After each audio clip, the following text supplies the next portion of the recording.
നമസ്കാരം, എല്ലാവർക്കും സ്വാഗതം. ഇന്നത്തെ ഡെയിലി അപ്ഡേറ്റ്സിലേക്ക്.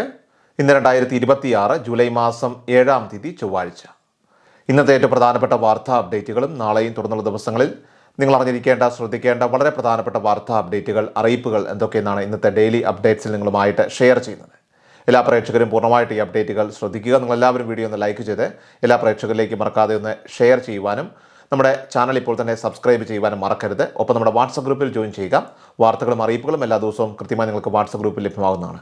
വാട്സപ്പ് ഗ്രൂപ്പിൻ്റെ ലിങ്ക് വീഡിയോയുടെ ഡിസ്ക്രിപ്ഷനിൽ കമൻറ്റിൽ നൽകിയിട്ടുണ്ട്. സോ എല്ലാ പ്രേക്ഷകരും മറക്കാതെ ഏതെങ്കിലും ഒരു ഗ്രൂപ്പിൽ ജോയിൻ ചെയ്യുക. ഏറ്റവും ആദ്യത്തെ പ്രധാനപ്പെട്ട വാർത്താ അപ്ഡേറ്റ്, സംസ്ഥാനത്തെ വൈദ്യുതി ഉപഭോക്താക്കളെയൊക്കെ തന്നെ ബാധിക്കുന്ന പുതിയ താരിഫ് പരിഷ്കരണത്തിനുള്ള പ്രാഥമിക നടപടികളൊക്കെ തന്നെ കേരള സംസ്ഥാന വൈദ്യുതി ബോർഡ് KSEB ഇപ്പോൾ ആരംഭിച്ചു കഴിഞ്ഞിരിക്കുകയാണ്. 2027 ഏപ്രിൽ 1 മുതൽ പ്രാബല്യത്തിൽ വരുന്ന പുതിയ നിയന്ത്രണ കാലയളവായിട്ടുള്ള 2027-32 വൈദ്യുതി നിരക്ക് നിശ്ചയിക്കുന്നതിൻ്റെ ഭാഗമായിട്ടാണ് ഈ നടപടികൾ ഇപ്പോൾ പുരോഗമിക്കുന്നത്. നിലവിലെ സൂചനകളൊക്കെ തന്നെ പ്രകാരം ഉപഭോക്താക്കൾ നേരിട്ട് ഉപയോഗിക്കുന്ന വൈദ്യുതിയുടെ എനർജി ചാർജിൽ വലിയ വർധനവ് ഉണ്ടാകാൻ സാധ്യതയില്ലെങ്കിലും കണക്ഷൻ്റെ അടിസ്ഥാനത്തിലുള്ള ഫിക്സഡ് ചാർജിൽ നേരിയ വർധനവ് ഉണ്ടായേക്കാമെന്നാണ് വിലയിരുത്തപ്പെടുന്നത്. പുതിയ നിരക്ക് നിർദ്ദേശങ്ങളൊക്കെ തന്നെ കൃത്യമായിട്ട് തയ്യാറാക്കുന്നതിനായിട്ട് ബോർഡിലെ വിവിധ വിഭാഗങ്ങളിൽ നിന്നുള്ള വിശദമായിട്ടുള്ള റിപ്പോർട്ടുകൾ KSEB ഇതിനോടകം തന്നെ ഇപ്പോൾ തേടിയിട്ടുണ്ട്. നിരക്ക് വർധന സംബന്ധിച്ച ഔദ്യോഗികമായിട്ടുള്ള അപേക്ഷ വരാനിരിക്കുന്ന നവംബർ മാസത്തിന് മുൻപായി സമർപ്പിക്കണമെന്നാണ് സംസ്ഥാന വൈദ്യുതി റെഗുലേറ്ററി കമ്മീഷൻ നിർദ്ദേശിച്ചിരിക്കുന്നത്. റെഗുലേറ്ററി കമ്മീഷൻ ഇതിൽ അന്തിമ തീരുമാനം കൈക്കൊള്ളുന്നതിന് മുൻപായിട്ട് സംസ്ഥാന സർക്കാരിൻ്റെ ഔദ്യോഗിക നിലപാടും കൂടി തേടിയ ശേഷമായിരിക്കും പുതിയ താരിഫ് ഘടന പൊതുജനങ്ങൾക്ക് മുന്നിൽ അവതരിപ്പിക്കുക. അടുത്ത പ്രധാനപ്പെട്ട വാർത്താ അപ്ഡേറ്റ്, സംസ്ഥാനത്തെ പ്രവാസി സുഹൃത്തുക്കൾ ആശ്രയിക്കുന്ന പ്രവാസി ക്ഷേമ ബോർഡിൻ്റെ പെൻഷൻ ഉൾപ്പെടെയുള്ള ആനുകൂല്യങ്ങളുടെയൊക്കെ തന്നെ വിതരണം ഇപ്പോൾ 3 മാസത്തോളമായിട്ട് കുടിശ്ശികയായിരിക്കുകയാണ്.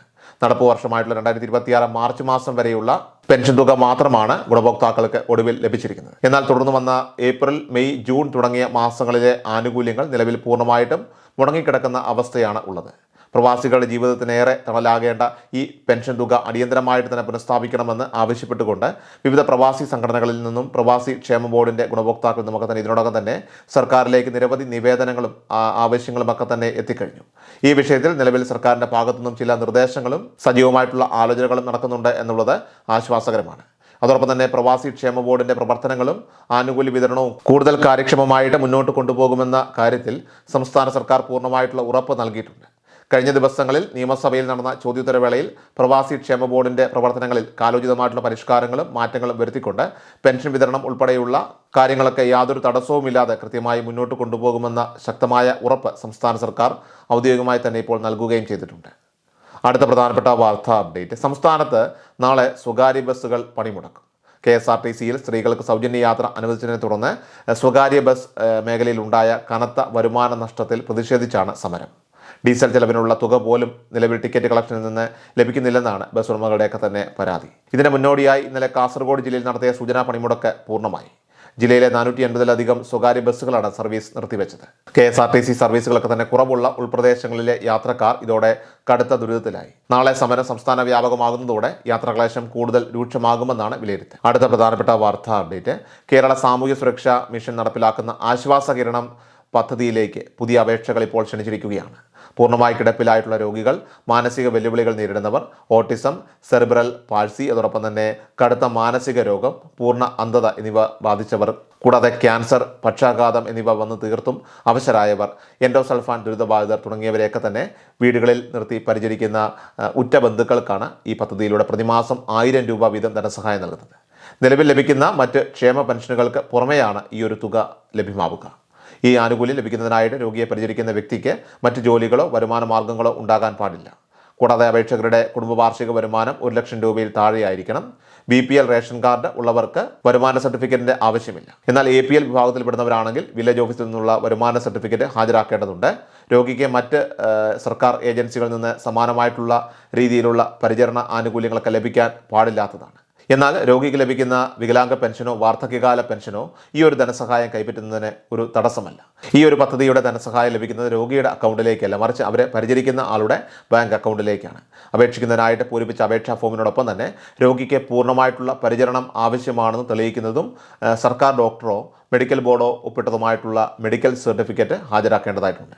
ഇതിനോടൊപ്പം തന്നെ രോഗിയുടെയും അപേക്ഷകന്റെയും ആധാർ കാർഡിന്റെ കോപ്പി, അതോടൊപ്പം തന്നെ റേഷൻ കാർഡിന്റെ കോപ്പി, ബാങ്ക് പാസ്ബുക്കിന്റെ കോപ്പി എന്നിവയെല്ലാം തന്നെ സമർപ്പിക്കേണ്ടതായിട്ടുണ്ട്. അപേക്ഷാ ഫോമുകളൊക്കെ തന്നെ കേരള സാമൂഹ്യ സുരക്ഷാ മിഷന്റെ ഔദ്യോഗിക വെബ്സൈറ്റ് ആയിട്ടുള്ള www.socialsecuritymission.gov.in എന്ന സൈറ്റിൽ നിന്നും ഡൗൺലോഡ് ചെയ്യാവുന്നതാണ്.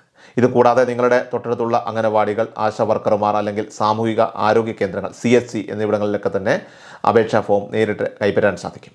പൂരിപ്പിച്ച അപേക്ഷകളും ആവശ്യമായ രേഖകളും ബന്ധപ്പെട്ട ശിശുവികസന പദ്ധതി ഓഫീസിലോ അല്ലെങ്കിൽ അപേക്ഷാ ഫോം വാങ്ങിയ അംഗനവാടികൾ വഴിയോ സമർപ്പിക്കാവുന്നതാണ്. അർഹതയുള്ള എല്ലാ ഗുണഭോക്താക്കളും ഈ ഒരു അവസരം പരമാവധി വിനിയോഗിച്ചുകൊണ്ട് എത്രയും വേഗം തന്നെ അപേക്ഷ സമർപ്പിക്കാനായിട്ട് ശ്രദ്ധിക്കേണ്ടതാണ്. അടുത്ത പ്രധാനപ്പെട്ട വാർത്താ അപ്ഡേറ്റ്. സംസ്ഥാനത്തെ ക്ഷേമ പെൻഷൻ ആനുകൂല്യങ്ങൾ ഇപ്പോൾ എല്ലാ മാസവും 25-ാം തീയതിയോടെ കൃത്യമായി ഗുണഭോക്താക്കളുടെ ബാങ്ക് അക്കൗണ്ടുകളിലോ കൈകളിലോ തടസ്സമില്ലാതെ എത്തുന്നുണ്ട്. ഇതിനു പുറമെ പുതിയ സർക്കാരിൻ്റെ വാഗ്ദാന പ്രകാരം ക്ഷേമ പെൻഷൻ തുക 3000 രൂപയായിട്ട് ഉയർത്താനുള്ള നടപടികൾ വേഗത്തിൽ പുരോഗമിക്കുകയാണ്.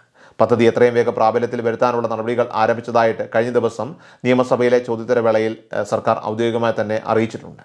അടുത്ത 6 മാസത്തിനകം തന്നെ ഇതിൻ്റെ ഔദ്യോഗികമായിട്ടുള്ള പ്രഖ്യാപനം ഉണ്ടാകുമെന്നാണ് സൂചന. എന്നാൽ ഈ പെൻഷൻ ആനുകൂല്യങ്ങൾ മുടങ്ങാതെ ലഭിക്കാനായിട്ട് ആവശ്യമായ രേഖകൾ കൃത്യസമയത്ത് തന്നെ സമർപ്പിക്കാൻ എല്ലാവരും പ്രത്യേകം ശ്രദ്ധിക്കേണ്ടതാണ്. കാരണം രേഖകളുടെയൊക്കെ തന്നെ കുറവ് മൂലം ആനുകൂല്യം ഒരിക്കൽ പെൻഡിങ് ആയാൽ പിന്നീട് ആ കുടിശ്ശിക തുക ലഭിക്കുന്നതല്ല.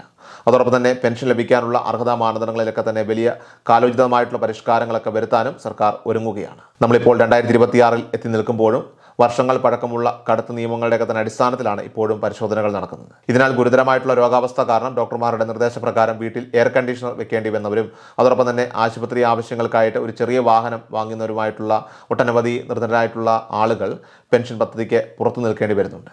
ഈ ഒരു സാഹചര്യം ഒഴിവാക്കാൻ വരുമാന പരിധി, വാഹനങ്ങൾ, വീടിൻ്റെ വിസ്തീർണം, എയർ കണ്ടീഷണർ തുടങ്ങിയ മാനദണ്ഡങ്ങളൊക്കെ തന്നെ സർക്കാർ പുതുക്കി നിശ്ചയിക്കുന്നതോടെ കൂടുതൽ അർഹരായിട്ടുള്ള ആളുകൾക്ക് അപേക്ഷകളൊക്കെ തന്നെ അപ്രൂവ് ആകാനും പെൻഷൻ തുക ലഭ്യമാകാനും വഴി തുറക്കും.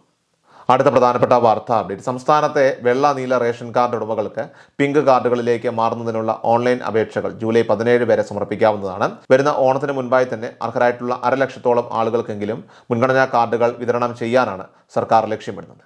എന്നാൽ സ്വന്തമായിട്ട് 4 ചക്ര വാഹനമുള്ളവർ, 1000 സ്ക്വയർ ഫീറ്റിന് മുകളിൽ വിസ്തീർണമുള്ള വീടുള്ളവർ, പ്രതിമാസം 25,000 രൂപയ്ക്ക് മുകളിൽ വരുമാനമുള്ളവർ, അതുപോലെ തന്നെ ആദായ നികുതി അടയ്ക്കുന്നവർ, സർക്കാർ ജീവനക്കാർ, പെൻഷൻകാർ എന്നിവർക്ക് ഈ ആനുകൂല്യത്തിന് അർഹതയുണ്ടായിരിക്കില്ല. അതേസമയം ആശ്രയ പദ്ധതിയിലുള്ളവർ, ഒറ്റയ്ക്ക് താമസിക്കുന്ന സ്ത്രീകൾ, അതോടൊപ്പം തന്നെ ഭിന്നശേഷിക്കാർ അല്ലെങ്കിൽ നിത്യരോഗികളുള്ള കുടുംബങ്ങൾ എന്നിവർക്കൊക്കെ തന്നെ ഈ അപേക്ഷയിൽ പ്രത്യേക മുൻഗണന ലഭിക്കും. തദ്ദേശ സ്ഥാപനങ്ങളിൽ നിന്ന് ഉദ്യോഗസ്ഥരുടെ ഫീൽഡ് തല പരിശോധനയ്ക്ക് ശേഷം മാത്രം ലഭിക്കുന്ന BPL അർഹതാ സർട്ടിഫിക്കറ്റ് കൂടി അപേക്ഷയോടൊപ്പം ഹാജരാക്കുന്നത് ലിസ്റ്റിൽ ഉൾപ്പെടാനായിട്ട് ഏറെ സഹായകരമാവും എന്നതിനാൽ തന്നെ ഒട്ടും സമയം കളയാതെ ഇതിനായിട്ടുള്ള നടപടികൾ അപേക്ഷകർ ഉടനടി ആരംഭിക്കേണ്ടതാണ്. ഏറ്റവും അവസാനമായിട്ട് സംസ്ഥാനത്തെ സ്വർണ്ണവില പരിശോധിച്ചാൽ സംസ്ഥാനത്ത് സ്വർണ്ണവിലയിൽ ചാഞ്ചാട്ടം തുടരുകയാണ്. ശനിയാഴ്ചയുണ്ടായ നേരിയ ഇടിവിന് പിന്നാലെ ജൂലൈ 6 ഇന്നലെ തിങ്കളാഴ്ചയും സ്വർണ്ണ നിരക്കുകൾ താഴേക്ക് പോയി. 22 കാരറ്റ് സ്വർണ്ണത്തിന് ഗ്രാമിന് 10 രൂപ കുറഞ്ഞ് 13,440 രൂപയും പവന് 80 രൂപയോളം കുറഞ്ഞ് 1,07,520 രൂപയുമാണ് തിങ്കളാഴ്ചത്തെ വിപണി നിരക്ക്. ശനിയാഴ്ച പവന് 1,07,600 രൂപയിലായിരുന്നു വ്യാപാരം പുരോഗമിച്ചത്. സോ ഡെയിലി അപ്ഡേറ്റ്സ് പൂർണ്ണമാവുകയാണ്. എല്ലാവരിലേക്കും നിങ്ങൾ ഈ അപ്ഡേറ്റ്സ് ഇപ്പോൾ തന്നെ ഷെയർ ചെയ്യുക. നമ്മുടെ വാട്സപ്പ് ഗ്രൂപ്പിൽ ജോയിൻ ചെയ്യുക. വാർത്തകളും അറിയിപ്പുകളും എല്ലാ ദിവസവും കൃത്യമായി നിങ്ങൾക്ക് വാട്സപ്പ് ഗ്രൂപ്പിൽ ലഭ്യമാകുന്നതാണ്. നമ്മുടെ വാട്സപ്പ് ഗ്രൂപ്പിൻ്റെ ലിങ്ക് വീഡിയോയുടെ ഡിസ്ക്രിപ്ഷനിൽ അതിന് കമൻറ്റിൽ നൽകിയിട്ടുണ്ട്. സോ എല്ലാ പ്രേക്ഷകരും മറക്കാതെ ഏതെങ്കിലും ഒരു ഗ്രൂപ്പിൽ ജോയിൻ ചെയ്യുക. വാർത്തകൾ എല്ലാവരിലേക്കും ഷെയർ ചെയ്യുക. വീണ്ടും ഡെയിലി അപ്ഡേറ്റ്സുമായിട്ട് നമുക്ക് നാളെ കാണാം. ഇതുവരേക്കും നന്ദി, നമസ്കാരം. കൃഷൽ മീഡിയ എല്ലാ ദിവസവും വാർത്തകളും അറിയിപ്പുകളും ഡെയിലി അപ്ഡേറ്റ്സും ലഭിക്കാൻ ഇപ്പോൾ തന്നെ ചാനൽ സബ്സ്ക്രൈബ് ചെയ്യുക, ഫോളോ ചെയ്യുക. നിങ്ങളുടെ ലൈക്കും ഷെയർ നൽകി ഞങ്ങളെ സപ്പോർട്ട് ചെയ്യുക. നിങ്ങളുടെ അഭിപ്രായങ്ങൾ കമന്റ് ബോക്സിൽ രേഖപ്പെടുത്തുക.